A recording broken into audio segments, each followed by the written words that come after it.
जयदीप, काय प्राथमिक माहिती मिळते? हा अपघात नेमका कसा झाला आणि अजित पवार कसे आहेत? खरं तर माधवी, काही वेळापूर्वी हा अपघात झालेला आहे अशी माहिती मिळते आहे. ज्यावेळेस धावपट्टीवरती बारामतीमध्ये विमान उतरत होतं त्यावेळेस त्यांच्या विमानाला जो आहे तो अपघात झालेला आहे. त्यामध्ये उपमुख्यमंत्री अजित पवार, त्यांचे सुरक्षा रक्षक आणि वैमानिक होते. या ठिकाणी जे आहे ते आता मोठ्या अग्निशामकच्या गाड्या या ठिकाणी दाखल झालेल्या आहेत.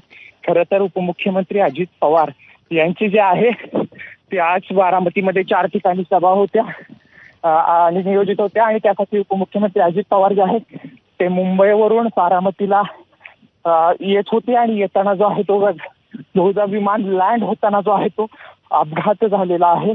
आणि त्याच्यामध्ये अजित पवार यांचा बारामतीमधल्या मीरा वागत असेल, इपणदरे असेल, करंजे पूल आणि सुपा या ठिकाणी ज्या आहे त्या सभा होत्या.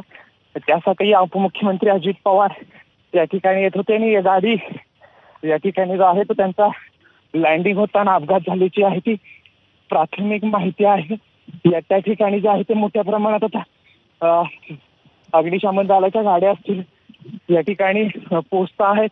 त्याच्यामुळे आता विमानतळाच्या ज्यावेळेस मुंबईवरून निघाल्यानंतर या ठिकाणी ज्यावेळेस विमान लँड होत होतं त्यांच्या गाडीला त्यावेळेस अपघात झालेला आहे. विमानाला अपघात झालेला आहे. या ठिकाणी आता अजित पवारांची प्रकृती कशी आहे याबाबत अद्यापपर्यंत माहिती मिळाली नाही. मात्र त्यांच्या विमानाला जो आहे तो अपघात झालेला आहे.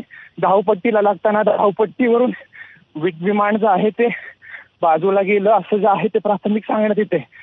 अद्यापपर्यंत कुठलीही अधिकृत माहिती मिळालेली नाहीये.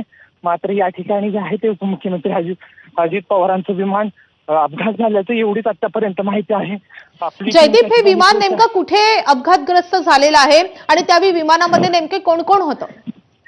खरं तर हे विमान जे आहे ते धावपट्टीला लागताना ज्यावेळेस गोजूबाबी, बारामती तालुक्यातलं गोजूबाबी ज्या ठिकाणी विमानतळ आहे त्या ठिकाणी विमान उतरत असताना हा अपघात झालेला आहे.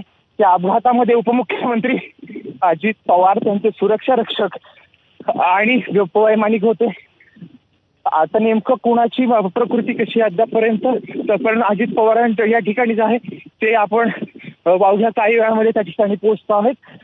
ज्यावेळेस धावपट्टीला विमान लागत होतं त्यावेळेस जो आहे तो अपघात झाल्याची प्राथमिक माहिती आहे. आणि आता या ठिकाणी जे आहे ते विमानतळावरती अग्निशामक दलाच्या गाड्या पोहोचलेल्या आहेत. वेगवेगळ्या ज्या आहेत वेगवेगळ्या खात्याचे अधिकारी पोहोचलेले आहेत आणि या ठिकाणी जे आहे ते अवघ्या काही वेळामध्ये नेमके काय झाले समजू शकेल. आता